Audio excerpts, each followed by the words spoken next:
Good morning, students. Your today's topic is lesson planning. I'm going to discuss about its concept, importance, and steps. This topic is included almost in every teaching subject of yours. So, first of all, what a lesson plan is. What is the meaning of lesson plan? Simply, अगर ਅਸੀਂ ਗੱਲ ਕਰਦੇ ਹਾਂ a teacher's detailed description of the course of instruction for an individual lesson. ਇਹ detailed description ਸਾਨੂੰ ਦਿੰਦਾ ਆ, describe ਕਰਦਾ ਹੈ ਕਿ ਕੀ ਟੀਚਰ ਦੇ objectives ਹੋਣਗੇ ਕਲਾਸਰੂਮ ਟੀਚਿੰਗ ਦੇ, ਕਿਹੜਾ ਕੰਟੈਂਟ ਟੀਚਰ ਟੀਚ ਕਰੇਗਾ ਐਂਡ ਕਿਹੜੇ ਮੈਥਡ ਦੇ ਥਰੂ ਟੀਚਰ ਟੀਚ ਕਰੇਗਾ. Then it tells what to do, in what order to do it, what procedure to use in teaching the material of a lesson. ਕਿਹੜਾ content teacher ਨੇ use ਕਰਨਾ ਹੈ, ਕਿਹੜੇ order ਦੇ ਵਿੱਚ, ਪਹਿਲੇ ਕਿਹੜਾ ਟੌਪਿਕ ਆਏਗਾ, ਨੈਕਸਟ ਕਿਹੜਾ ਟੌਪਿਕ ਆਏਗਾ ਐਂਡ ਕਿਹੜਾ ਪ੍ਰੋਸੀਜਰ ਫੋਲੋ ਹੋਏਗਾ, ਉਹ ਦੱਸਦਾ ਆ ਲੈਸਨ ਪਲਾਨ. ਅਗਰ ਸਿੰਪਲੀ ਅਸੀਂ ਦੇਖੀਏ ਕਿ ਓਬਜੈਕਟਿਵਸ ਔਰ ਲੈਸਨ ਪਲਾਨਸ ਦੇ ਪਿੱਛੇ ਕੀ ਵਜ੍ਹਾ ਹੈ, ਤਾਂ ਸਿੰਪਲ ਅਗਰ ਅਸੀਂ ਟੀਚਰ ਦੀ ਗੱਲ ਕਰਦੇ ਹਾਂ ਤਾਂ before going to class teacher ਦੇ ਮਾਈਂਡ ਦੇ ਵਿੱਚ ਕੁਝ ਕੁਐਸਚਨਸ ਜਾਂ ਕੁਝ ਪ੍ਰੀ ਪਲਾਨਿੰਗ ਚੱਲ ਰਹੀ ਹੁੰਦੀ ਹੈ. ਫੋਰ ਐਗਜ਼ਾਮਪਲ ਟੀਚਰ ਸੋਚਦਾ ਹੈ ਵਾਟ M I teaching, right. Second question ਜੋ ਆਉਂਦਾ ਹੈ ਹੂ ਐਮ ਆਈ ਟੀਚਿੰਗ, ਕੌਣ ਨੇ ਮੇਰੇ ਸਟੂਡੈਂਟਸ, ਕਿਸ ਤਰ੍ਹਾਂ ਦੇ ਨੇ, ਉਹਨਾਂ ਦਾ ਲੈਵਲ ਆਫ ਅੰਡਰਸਟੈਂਡਿੰਗ ਕਿਸ ਤਰ੍ਹਾਂ ਹੈ. Next question how will I teach it, ਕਿ ਜਿਹੜਾ ਵੀ ਕੰਟੈਂਟ ਮੈਟਰ ਟੀਚ ਕਰਨਾ ਹੈ ਉਹ ਕਿਸ ਤਰ੍ਹਾਂ ਨਾਲ ਪੜ੍ਹਾਏਗਾ ਟੀਚਰ. ਐਂਡ ਨੈਕਸਟ ਜੋ ਵੀ ਕੰਟੈਂਟ ਮੈਟਰ ਟੀਚ ਕੀਤਾ ਹੈ how will I no if the students understand, teacher ਨੂੰ ਕਿੱਦਾਂ ਪਤਾ ਚੱਲੇਗਾ ਕਿ ਅੰਡਰਸਟੈਂਡਿੰਗ ਸਟੂਡੈਂਟਸ ਨੂੰ ਹੋਈ ਹੈ ਜਾਂ ਨਹੀਂ. ਸੋ ਦੀਜ਼ ਆਲ ਕੁਐਸਚਨਸ, ਇਹਨਾਂ ਸਾਰੇ ਕੁਐਸਚਨਸ ਦਾ ਜਿਹੜਾ ਐਂਡ ਹੈ ਉਹ ਜਾ ਕੇ ਨਿਕਲਦਾ ਹੈ ਲੈਸਨ ਪਲੈਨਿੰਗ 'ਤੇ. ਸੋ ਲੈਸਨ ਪਲੈਨਿੰਗ ਟੀਚਰ ਨੂੰ ਦੱਸਦੀ ਹੈ ਕਿ ਕਿਹੜਾ ਕੰਟੈਂਟ ਟੀਚਰ ਨੇ ਟੀਚ ਕਰਨਾ ਆ, ਕਿਸ ਢੰਗ ਦੇ ਨਾਲ ਟੀਚ ਕਰਨਾ ਹੈ, ਕਿਹੜਾ ਟੀਚਿੰਗ ਮੈਥਡ ਯੂਜ਼ ਕਰੇਗਾ teacher. So if we talk about ਕੀ components of lesson plan, then first ਜੋ ਇਹ ਕੁਐਸਚਨਸ ਦੇ ਆਨਸਰ ਨਿਕਲੇ ਉਹਨਾਂ ਦੇ ਵਿੱਚੋਂ ਫਸਟ ਜਿਹੜਾ ਕੀ ਕੰਪੋਨੈਂਟ ਹੈ ਦੈਟ ਇਜ਼ ਕੰਟੈਂਟ ਮੈਟਰ, ਕਿਹੜਾ ਸਬਜੈਕਟ ਮੈਟਰ, ਕਿਹੜੇ ਟੌਪਿਕਸ ਟੀਚਰ ਨੇ ਕਵਰ ਕਰਨੇ ਆ. ਸੈਕਿੰਡ ਜਿਹੜਾ ਹੈ that is objectives. Third is materials ਔਰ ਇਕਵਿਪਮੈਂਟਸ, ਕਿ ਕਿਹੜੇ ਫੋਰ ਐਗਜ਼ਾਮਪਲ ਕੋਈ ਟੀਚਿੰਗ ਏਡ ਟੀਚਰ ਯੂਜ਼ ਕਰ ਰਿਹਾ ਆ ਜਾਂ ਕੋਈ ਅਸੀਂ ਚਾਰਟ ਮਾਡਲ ਕੋਈ ਵੀ ਚੀਜ਼ ਯੂਜ਼ ਕਰ ਰਹੇ ਹਾਂ, ਮੀਨਸ ਜਿਹਦੇ ਨਾਲ ਇਫੈਕਟਿਵ ਲਰਨਿੰਗ ਜਿਹੜੀ ਹੈ ਟੀਚਰ ਦੀ ਸਟੂਡੈਂਟਸ ਦੀ ਉਹ ਹੋਏਗੀ. ਥਰਡ ਇਜ਼ ਪ੍ਰੋਸੀਜਰ, ਕਿ ਟੀਚਰ ਨੇ ਕਿਹੜਾ ਟੀਚਿੰਗ ਮੈਥਡ ਯੂਜ਼ ਕਰਨਾ ਆ. ਐਜ਼ ਯੂ ਨੋ ਕਿ different type of teaching methods are there, ਜਿੱਦਾਂ ਤੁਸੀਂ ਕਰਦੇ ਹੋ ਲੈਕਚਰ ਮੈਥਡ ਹੈ, ਲੈਕਚਰ ਕਮ ਡੈਮੋਨਸਟ੍ਰੇਸ਼ਨ ਮੈਥਡ ਹੈ, ਸੋ ਚਾਹੇ ਹਿਊਰਿਸਟਿਕ ਮੈਥਡ ਹੈ, ਪ੍ਰੋਬਲਮ ਸੋਲਵਿੰਗ ਮੈਥਡ ਹੈ. ਸੋ ਕਿਹੜਾ ਮੈਥਡ ਜਿਹੜਾ ਹੈ ਟੀਚਰ ਨੇ ਉਹ ਅਡੋਪਟ ਕਰਨਾ ਆ while his classroom teaching. Last is assessment. ਸਾਰੇ ਕੰਟੈਂਟ ਮੈਟਰ ਦੇ ਨਾਲ ਡਿਫਰੈਂਟ ਮੈਥਡਸ ਦੇ ਨਾਲ ਅਸੀਂ ਪੜ੍ਹਾਤਾ ਆ, ਬਟ ਲੈਸਨ ਪਲਾਨ ਦੇ ਵਿੱਚ ਲਾਸਟ ਜਿਹੜੀ ਚੀਜ਼ ਆਉਂਦੀ ਹੈ ਦੈਟ ਇਜ਼ ਅਸੈਸਮੈਂਟ. ਅਸੈਸਮੈਂਟ ਦੇ ਵਾਸਤੇ ਅਸੀਂ ਕਿਹੜੇ ਪ੍ਰੋਸੀਜਰਸ ਯੂਜ਼ ਕਰ ਰਹੇ ਹਾਂ, ਕੋਈ ਅਸੀਂ ਯੂਨਿਟ ਟੈਸਟ, ਕੋਈ ਓਬਜੈਕਟਿਵ ਟਾਈਪ ਟੈਸਟ ਫਰੇਮ ਕਰ ਰਹੇ ਹਾਂ, essay type test. So these are points caters to pre planning, ਕਿ ਜੋ ਕਲਾਸਰੂਮ ਦੇ ਵਿੱਚ ਜਾਣ ਤੋਂ ਪਹਿਲੇ ਟੀਚਰ ਆਪਣਾ ਪਲਾਨ ਜਿਹੜਾ ਹੈ ਉਹ ਕਰਕੇ ਚੱਲਦਾ ਆ. So it is lesson planning. ਹੁਣ ਸਿੰਪਲੀ ਕਿ ਇੰਨਾ ਸਭ ਕਰਨ ਦੀ ਸਾਨੂੰ ਜ਼ਰੂਰਤ ਕਿਉਂ ਹੈ, ਕਿਉਂ ਇੰਪੋਰਟੈਂਟ ਹੈ ਲੈਸਨ ਪਲੈਨਿੰਗ. ਫਸਟਲੀ ਕਿ ਜਦੋਂ ਅਸੀਂ ਪ੍ਰਾਇਰ ਟੂ ਕਲਾਸਰੂਮ ਟੀਚਿੰਗ ਜਾਂ ਕਲਾਸ ਦੇ ਵਿੱਚ ਜਾਣ ਤੋਂ ਪਹਿਲੇ ਜਦੋਂ ਸਾਰੀਆਂ ਚੀਜ਼ਾਂ ਡਿਸਾਈਡ ਕਰਦੇ ਹਾਂ, it means we are doing or we are making our work systematic and well organised. Teacher ਨੂੰ ਪਤਾ ਹੈ ਕਿ ਕਿਸ ਐਕਟੀਵਿਟੀ ਤੋਂ ਬਾਅਦ ਉਹਨੇ ਕਿਹੜੀ ਐਕਟੀਵਿਟੀ ਕਰਾਉਣੀ ਹੈ, ਤਾਂ ਕੀ ਹੈ ਟਾਈਮ ਵੇਸਟੇਜ ਇਹਦੇ ਨਾਲ ਘੱਟ ਹੁੰਦੀ ਹੈ, ਟੀਚਰ ਦਾ ਕੰਮ ਹੈ ਜਿਹੜਾ ਉਹ ਸਿਸਟਮੈਟਿਕ ਹੋ ਜਾਂਦਾ ਆ. Next is clear aims and objectives. Teacher ਆਪਣੇ ਦਿਮਾਗ ਦੇ ਵਿੱਚ ਪ੍ਰੋਪਰ ਏਮਸ ਐਂਡ ਓਬਜੈਕਟਿਵਸ ਲੈ ਕੇ ਚੱਲਦਾ ਆ ਕਿ ਮੈਂ ਇਹ ਵਾਲਾ ਟੌਪਿਕ ਸਟੂਡੈਂਟਸ ਨੂੰ ਕਰਾਉਣਾ ਹੈ ਔਰ ਸਟੂਡੈਂਟਸ ਦੀ ਇਹ ਵਾਲੀ ਲਰਨਿੰਗ ਹੋਏਗੀ. Next is self confidence. ਦੇਖੋ ਪਲੈਨਿੰਗ ਹਰ ਇੱਕ ਫੀਲਡ ਦੇ ਵਿੱਚ ਇੰਪੋਰਟੈਂਟ ਹੈ. ਜਦੋਂ ਅਸੀਂ ਵੈਲ ਪਲੈਨਡ ਹੁੰਦੇ ਹਾਂ ਤਾਂ ਆਟੋਮੈਟਿਕਲੀ ਸਾਡੇ ਵਿੱਚ ਜਿਹੜਾ ਸੈਲਫ ਕੌਨਫੀਡੈਂਸ ਹੈ ਉਹ ਇੰਪਰੂਵ ਹੁੰਦਾ ਆ.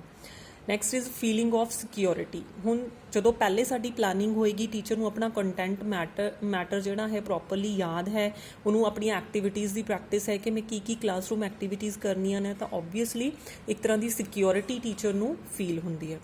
Then reinforcing and controlling student behaviour. So ਜਦੋਂ ਅਸੀਂ ਲੈਸਨ ਪਲਾਨ ਦੀ ਗੱਲ ਕਰਦੇ ਹਾਂ ਤਾਂ ਲੈਸਨ ਪਲਾਨ ਦੇ ਵਿੱਚ ਕਿੱਦਾਂ ਸਟੂਡੈਂਟਸ ਦੀ ਲਰਨਿੰਗ ਨੂੰ ਅਸੈਸ ਕਰਨਾ ਆ, ਕਿੱਦਾਂ ਸਟੂਡੈਂਟਸ ਦੇ ਜਿਹੜੇ ਰਿਸਪੌਂਸਿਸ ਆ ਰਹੇ ਨੇ ਉਹਨਾਂ ਦੀ ਪ੍ਰੇਜ਼ ਕਰਨੀ ਹੈ, ਉਹਨਾਂ ਨੂੰ ਰੀਇਨਫੋਰਸ ਕਰਨਾ ਆ।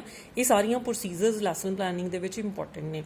Then teacher caters individual differences. ਜਦੋਂ ਕੁਐਸਚਨਿੰਗ ਹੁੰਦੀ ਹੈ ਜਾਂ ਜਦੋਂ ਅਸੀਂ ਪਲੈਨਿੰਗ ਕਰਦੇ ਹਾਂ, ਪ੍ਰੈਪਰੇਸ਼ਨ ਕਰਦੇ ਹਾਂ, ਕਲਾਸਰੂਮ ਦੇ ਵਿੱਚ ਜਦੋਂ ਦੀ ਪ੍ਰੈਜੈਂਟੇਸ਼ਨ ਹੁੰਦੀ ਹੈ ਤਾਂ ਟੀਚਰ ਨੂੰ ਪਤਾ ਚੱਲਦਾ ਹੈ ਕਿ ਕਿਹੜੇ ਸਟੂਡੈਂਟਸ ਕਿਸ ਲੈਵਲ, ਉਹਨਾਂ ਦਾ ਲੈਵਲ ਆਫ ਅੰਡਰਸਟੈਂਡਿੰਗ ਕਿਸ ਤਰ੍ਹਾਂ ਦਾ ਹੈ। ਇਟ ਮੀਨਸ ਇੰਡੀਵਿਜੂਅਲ ਡਿਫਰੈਂਸਿਸ ਦੀ ਅਸੀਂ ਗੱਲ ਕਰਦੇ ਹਾਂ। Then evaluation of teaching method. ਇਹਦੇ 'ਚ ਮੇਨ ਜਿਹੜਾ ਅਸੀਂ ਲੈਸਨ ਪਲੈਨਿੰਗ 'ਚ ਗੱਲ ਕਰਦੇ ਹਾਂ ਕਿ teacher prior to classroom teaching ਆਪਣਾ ਟੀਚਿੰਗ ਮੈਥਡ ਡਿਸਾਈਡ ਕਰਦਾ ਆ, ਫਿਰ ਉਹਨੂੰ ਜਦੋਂ ਇੰਪਲੀਮੈਂਟ ਕਰਕੇ ਸਟੂਡੈਂਟਸ ਨੂੰ ਅਸੈਸ ਕਰਦਾ ਆ ਤਾਂ ਟੀਚਰ ਨੂੰ ਆਪਣੇ ਟੀਚਿੰਗ ਮੈਥਡ ਦੀ ਜਿਹੜੀ ਇਫੈਕਟਿਵਨੈਸ ਹੈ ਉਹ ਵੀ ਪਤਾ ਚੱਲਦੀ ਹੈ। Next is continuity in teaching process. ਜਦੋਂ ਪਹਿਲੇ ਤੋਂ ਹੀ ਸਾਡੀ ਪ੍ਰੋਪਰ ਪਲੈਨਿੰਗ ਹੋਏਗੀ ਕਿ ਇਸ ਤੋਂ ਬਾਅਦ ਇਹ ਐਕਟੀਵਿਟੀ, ਇਸ ਤੋਂ ਬਾਅਦ ਇਹ ਐਕਟੀਵਿਟੀ, ਤਾਂ ਇਹਦੇ ਨਾਲ ਕੀ ਹੈ, ਵੇਸਟੇਜ ਆਫ ਟਾਈਮ ਨਹੀਂ ਹੋਏਗੀ ਐਂਡ ਟੀਚਿੰਗ ਪ੍ਰੋਸੈਸ ਦੇ ਵਿੱਚ ਕੀ ਹੈ, ਕੰਟੀਨਿਊਟੀ ਰਹੇਗੀ। Next is lesson becomes economical. Teacher 35 ਔਰ 40 ਮਿੰਟਸ ਦੀ ਟੀਚਿੰਗ ਦੀ ਆਪਣੀ ਐਕਟੀਵਿਟੀਜ਼ ਜਦੋਂ ਪਹਿਲੇ ਹੀ ਪਲਾਨ ਕਰਕੇ ਰੱਖੇਗਾ ਤਾਂ ਇਹਦੇ ਨਾਲ ਕੀ ਹੋਏਗਾ, ਟਾਈਮ ਸਾਡਾ ਸੇਵ ਹੋਏਗਾ ਤੇ ਲੈਸਨ ਸਾਡਾ ਇਕੋਨੋਮਿਕਲ ਬਣੇਗਾ। Then experiment of teachers own ideas. ਜਦੋਂ ਵੀ ਅਸੀਂ ਲੈਸਨ ਪਲੈਨਿੰਗ ਕਰਦੇ ਹਾਂ, ਟੀਚਰ ਉਹਦੇ 'ਚ ਆਪਣੀ ਅੰਡਰਸਟੈਂਡਿੰਗ, ਆਪਣੀ ਨੌਲੇਜ ਦੇ ਅਕੋਰਡਿੰਗ ਆਪਣੇ ਆਈਡੀਆਜ਼ ਸ਼ੇਅਰ ਕਰਦਾ ਆ ਤੇ ਆਫਟਰ ਇੰਪਲੀਮੈਂਟੇਸ਼ਨ ਟੀਚਰ ਨੂੰ ਪਤਾ ਚੱਲਦਾ ਆ ਕਿ ਉਹਦੇ ਆਈਡੀਆਜ਼ ਕਿੰਨੇ ਸਫਲ ਹੋਏ ਆ। ਸੋ ਨੈਕਸਟ ਇਹਦੇ 'ਚ ਜਿਹੜਾ ਹੈ ਕਿ ਅਸੀਂ ਲੈਸਨ ਕਿੱਦਾਂ ਪਲਾਨ ਕਰਦੇ ਹਾਂ, ਕਿਹੜੇ ਕਿਹੜੇ ਸਟੈਪਸ ਨੇ। ਇੱਥੇ ਹਰਬਰਟ ਸਪੈਂਸਰ ਨੇ ਕੁਝ ਸਟੈਪਸ ਦਿੱਤੇ ਆ, 6 ਸਟੈਪਸ ਇੱਥੇ ਮੈਂ ਜਿਹੜਾ ਹੈ ਉਹ ਡਿਸਕਸ ਕਰਨ ਜਾ ਰਹੀ ਹਾਂ। First step is preparation. Preparation ਕੀ ਹੈ, so teacher must prepare the students to receive new knowledge. Classroom ਦੇ ਵਿੱਚ ਜਦੋਂ ਗਿਆ ਟੀਚਰ ਤਾਂ ਉਹਨੇ ਸਭ ਤੋਂ ਪਹਿਲੇ ਆਪਣੀਆਂ ਐਕਟੀਵਿਟੀਜ਼ ਨੂੰ ਇਸ ਤਰ੍ਹਾਂ ਪਲਾਨ ਕਰਨਾ ਹੈ ਕਿ ਸਟੂਡੈਂਟਸ ਨੂੰ ਨਵੀਂ ਨੌਲੇਜ ਜਿਹੜੀ ਹੈ ਉਹ ਮਿਲੇ ਔਰ ਜਿਹੜੀ ਇਹ ਨੌਲੇਜ ਹੈ that is to be linked with the previous knowledge of students ਦੀ ਪ੍ਰੀਵੀਅਸ ਨੌਲੇਜ ਦੇ ਨਾਲ ਇਸ ਲਿੰਕ ਜਿਹੜੀ ਹੈ ਨੌਲੇਜ ਉਹਨੂੰ ਅਸੀਂ ਲਿੰਕ ਕਰਨਾ ਹੈ। ਦੈਨ ਨੈਕਸਟ ਇਜ਼ ਸੈਕਿੰਡ ਜਿਹੜਾ ਇਹਦੇ 'ਚ ਸਟੈਪ ਆਉਂਦਾ ਆ ਦੈਟ ਇਜ਼ ਪ੍ਰੈਜੈਂਟੇਸ਼ਨ। ਪ੍ਰੈਜੈਂਟੇਸ਼ਨ ਦੇ ਵਿੱਚ ਮੀਨਸ ਜਿਹੜੀ ਪ੍ਰੈਪਰੇਸ਼ਨ ਹੈ that is pre active phase. ਜਦੋਂ ਅਸੀਂ ਕਲਾਸਰੂਮ ਦੇ ਵਿੱਚ ਨਹੀਂ ਆ ਅਜੇ, means before going to classroom ਅਸੀਂ ਆਪਣਾ ਜਿਹੜੀ ਹੈ ਪ੍ਰੈਪਰੇਸ਼ਨ ਕਰ ਰਹੇ ਹਾਂ। Then comes presentation. ਪ੍ਰੈਜੈਂਟੇਸ਼ਨ ਦੇ ਵਿੱਚ ਕੀ ਹੈ, before presentation of subject matter the aim of lesson should be clearly stated. Teacher properly ਜਿਹੜੇ ਆਬਜੈਕਟਿਵਸ ਨੇ ਉਹ ਸਟੂਡੈਂਟਸ ਨੂੰ ਦੱਸੇਗਾ, ਪ੍ਰੈਜ਼ੈਂਟ ਕਰੇਗਾ ਉਹਨਾਂ ਦੇ ਸਾਹਮਣੇ ਦੈਟ ਕੀ ਅਸੀਂ ਕਲਾਸਰੂਮ ਦੇ ਵਿੱਚ ਕਰਨ ਜਾ ਰਹੇ ਹਾਂ। ਸੋ by this teacher as well as the students are engaged upon a common pursuit। देखो उन presentation ਦੇ ਵਿੱਚ pupil must get some new ideas and pupil should be the active participant in the teaching learning process। students ਨੂੰ ਅਸੀਂ involve ਕਰਦੇ ਹਾਂ presentation ਦੇ ਵਿੱਚ।